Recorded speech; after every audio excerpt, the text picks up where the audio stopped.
Bonjour et bienvenue dans la cuisine de Sally Cook. Donc ce soir nous allons préparer donc une shorba au moule. Voilà, très facile à faire, très bonne, qui change un peu de la harira ou de la shorba traditionnelle. On va préparer un jus.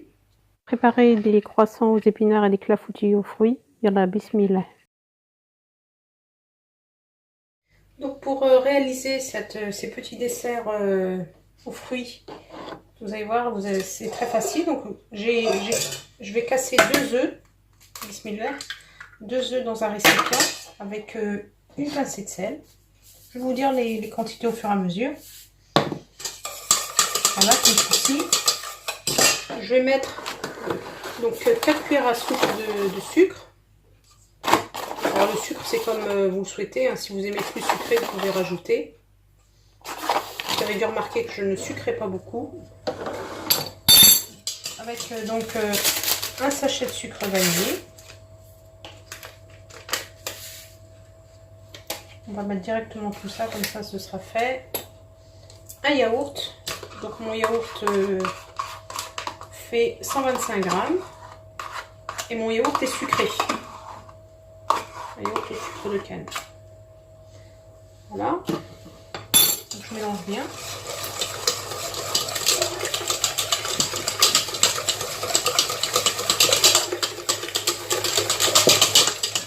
Ensuite, je vais rajouter un verre de lait comme ceci.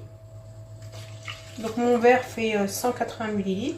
Donc c'est les verres à eau normaux, hein. Une cuillère à café de levure chimique. Voilà.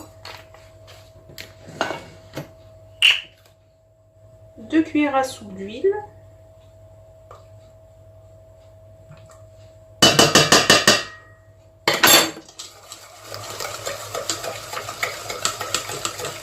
Et enfin, la farine. Donc la farine, je vais mesurer avec le verre, comme ça vous saurez les quantités exactes. Moi je mets au pif habituellement. Alors je vais commencer par mettre un verre.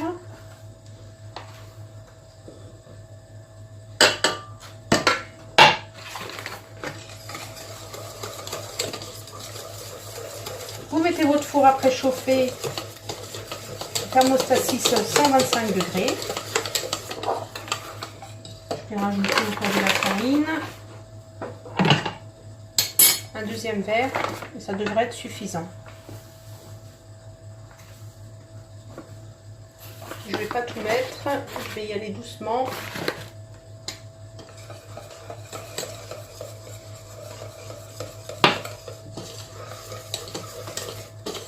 Parce qu'il faut que ça ait une espèce de consistance de flan.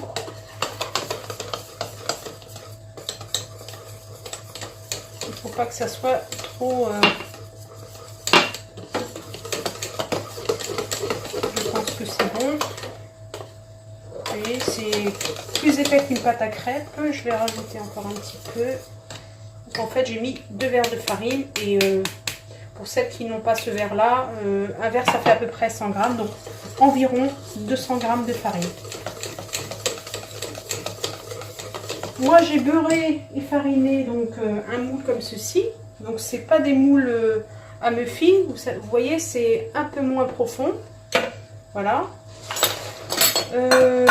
J'ai choisi comme fruits, moi j'avais au congélateur des quetchs, des prunes. Vous pouvez mettre d'autres fruits. Bon, alors, donc moi c'est ça que je vais mettre ce soir.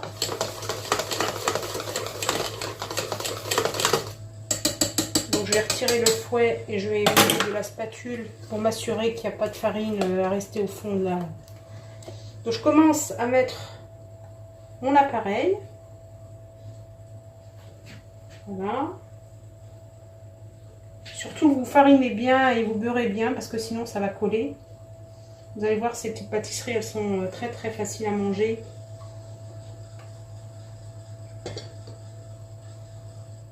Et elles sont très vite. Ça permet aussi de manger des fruits, c'est bien.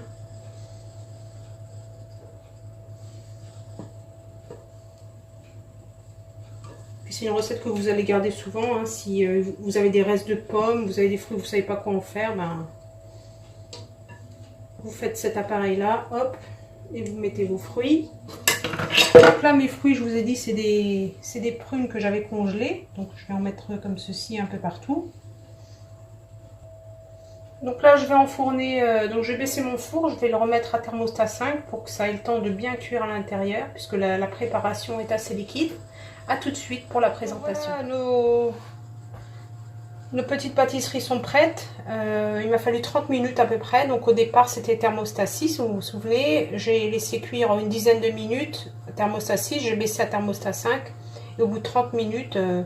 voilà, entre temps j'ai allumé, j'ai attendu que ça dore, j'ai vu que c'était doré sur les côtés, j'ai allumé le feu par-dessus et j'ai fini la cuisson, il m'a fallu à peu près 30 minutes. Donc je vous montrerai à la fin au moment de la présentation.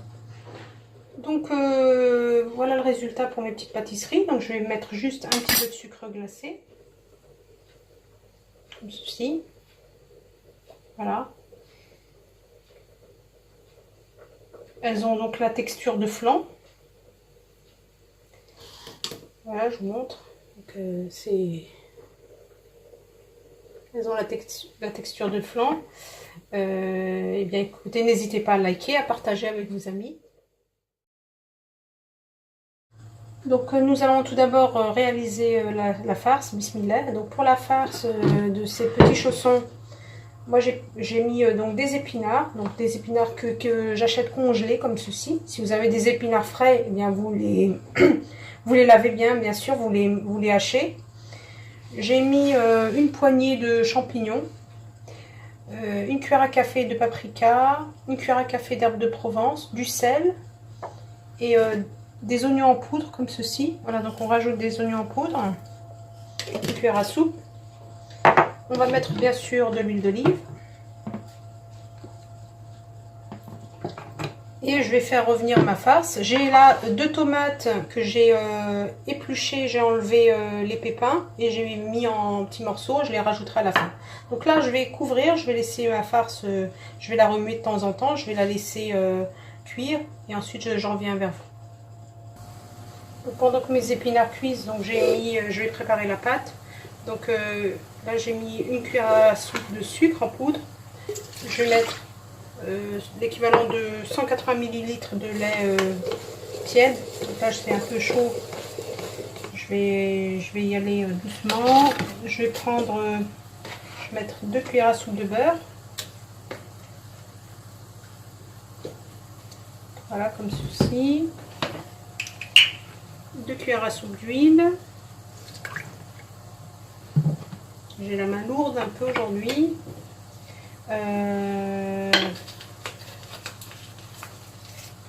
Une cuillère à café de levure chimique, donc là il me restait la moitié d'un paquet, soit 8 grammes. Une cuillère à soupe de levure en poudre, comme ceci, de levure boulangère. Et voilà, j'ai fini mon paquet. Donc là, vous mélangez un peu. Donc là, j'ai pesé 500 g de farine. Donc je vais tout mettre. Normalement, ça devrait être presque bon. Sinon, je vais rajouter. Ça dépend de la farine que vous avez en fait. Voilà.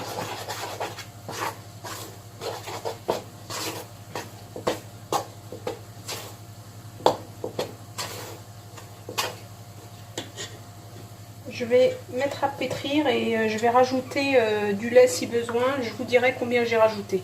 Donc j'ai mis 200 ml et... Ah pardon, j'ai oublié le sel, vous voyez. Donc l'équivalent de une cuillère à café. Voilà. Donc voilà, donc là je mets à pétrir et je reviens vers vous. Donc vous entendez mon pétrin pendant que ma pâte est en train de pétrir, donc ma farce est prête. Je vais rajouter les tomates fraîches dessus. Et je vais laisser parfaitement refroidir. Il nous restera à rajouter juste de la mozzarella, voilà, qu'on mettra au moment où on farcira le petit croissant. A tout de suite.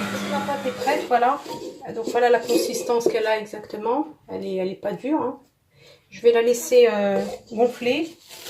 Donc je vais recouvrir mon récipient avec du film alimentaire et je vais la laisser gonfler une trentaine de minutes à peu près. Donc, lorsque ma farce a bien refroidi, comme ceci, je vais rajouter de l'emmental, donc 70 grammes.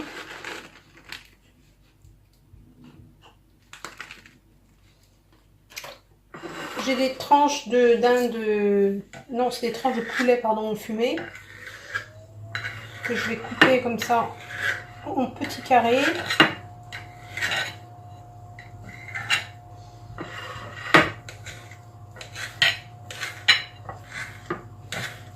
Voilà, comme ceci. Et que je vais donc incorporer à ma farce. Voilà. Donc voilà, ma farce est prête. Je vais bien la mélanger. Et puis on va procéder à la garniture parce que ma pâte à lever, elle est prête. Donc je reprends ma pâte là, donc qui a bien levé. Tout à l'heure je vous ai pas dit, mais j'avais rajouté au pétrissage, avant le pétrissage, un demi-verre d'eau, donc soit 240 ml d'eau, de lait pardon. Voilà, donc je la dégaze. Alors elle colle absolument pas. Alors, vous vous souvenez, on l'a pas mal utilisée l'année dernière, c'était la pâte magique. Donc là on l'a fait en version salée. Donc là ce que je vais faire des petites boules de la taille de mandarine. Comme ceci, vous voyez, elle colle absolument pas. Elle est très très facile à travailler, c'est une excellente pâte. Moi je cherche plus maintenant à en changer. Pour tout ce qui est comme ça, des choses farcies, j'utilise celle-là systématiquement. Alors je dis pas que j'essaierai pas autre chose, mais pour l'instant c'est celle qui me convient le mieux. Donc je vais faire mes petites boules comme ceci et je reviens vers vous. Donc prenez une boule comme ceci. On va l'étaler très finement. Un peu de manière ovale.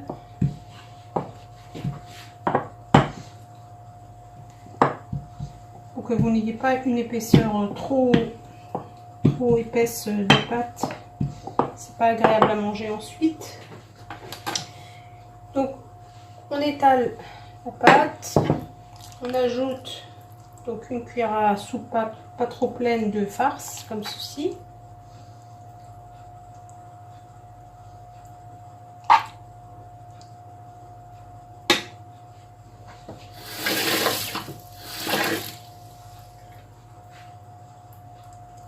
Referme. Ensuite vous allez couper des petites lamelles comme ceci. C'est juste pour faire joli. Hein. Alors moi je les fais pas trop longues parce que sinon ça fait trop de pâte. Voilà, vous pouvez les croiser comme ceci. Ça fait trop de pâte ensuite à manger. Voilà, donc ça fait un croissant comme ça. Je vais toutes les faire et puis je vous montrerai à la fin ce que ça donne. Donc moi j'ai garni ma plaque avec une feuille de papier sulfurisé. Donc une fois que mes petits croissants ont levé comme ceci, j'ai pris un œuf que j'ai battu avec une cuillère à soupe de lait. Je vais les badigeonner comme ceci, bien partout. Sinon ils vont pas dorer correctement. Vous en mettez bien partout avec le pinceau. Donc mon four, je l'ai mis à préchauffer à thermostat 6. Donc ensuite je mets un peu de graines de sésame, du sésame blanc. Vous pouvez mettre ce que vous voulez, vous. Si vous avez des graines de pavot. Voilà. Donc là je vais enfourner. Et je remets vers vous pour vous montrer le résultat. A tout de suite. Donc, voilà le résultat mes chers amis à la sortie du four. Je vous montre.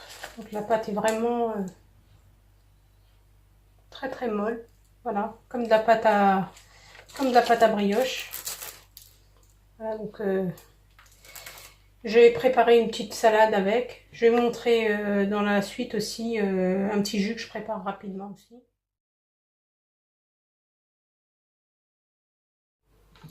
Donc pour préparer ma soupe au moule, vous allez voir, il faut donc 2 carottes moyennes que j'ai concassées comme ceci, un petit oignon, 2 tomates, 2 petites tomates, du persil, persil coriandre que moi j'ai en congelé, une branche de céleri, voilà, comme ceci. Je vais faire revenir le tout dans un peu d'huile d'olive. Voilà, que la carotte et que les oignons cuisent bien. Et puis ensuite, je reviens vers vous. Donc là, je viens de retirer ma casserole du feu. Je vais prendre du gingembre frais comme ceci. Si vous ne l'avez pas, bah, vous prenez du gingembre en poudre. Je vais en mettre dessus un petit peu. Ça va nous donner un peu d'énergie dans cette soupe.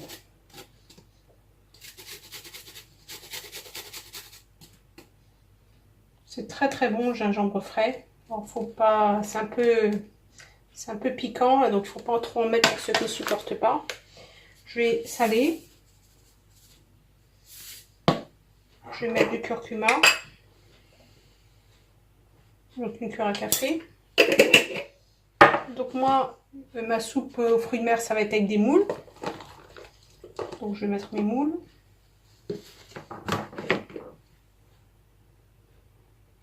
Je vais concasser mes tomates.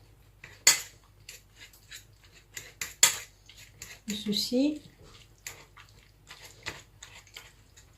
Et ensuite, je vais rajouter le bouillon. Je vais rajouter de l'eau.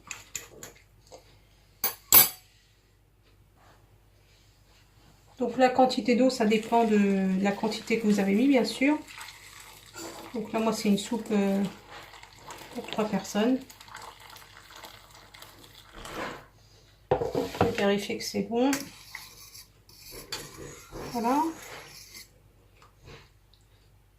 Et le dernier ingrédient, donc c'est des pâtes, donc des langues d'oiseau.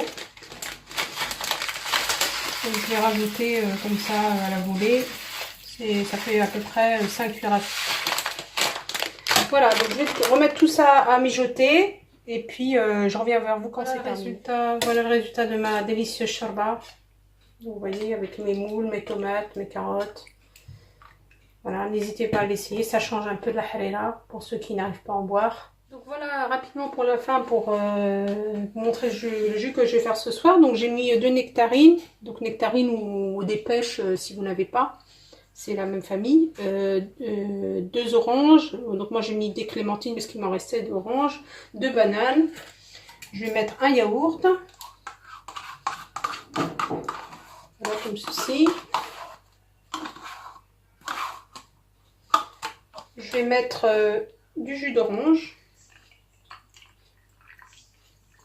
donc un tiers à peu près de mon volume. Je vais mettre de la poudre d'amande, ça va donner un peu d'énergie. Ça va rendre ce jus intéressant au niveau de la nutrition. Si j'y arrive. Voilà. Un sachet de sucre vanillé pour donner du bon goût. Je complète avec de l'eau minérale. Voilà, je vais tout mixer. Et bien c'est sur cette recette que se termine ma vidéo. J'espère que vous aurez apprécié toutes ces nouvelles recettes. N'hésitez pas à liker, à partager et à bientôt dans la cuisine de Sally Cook.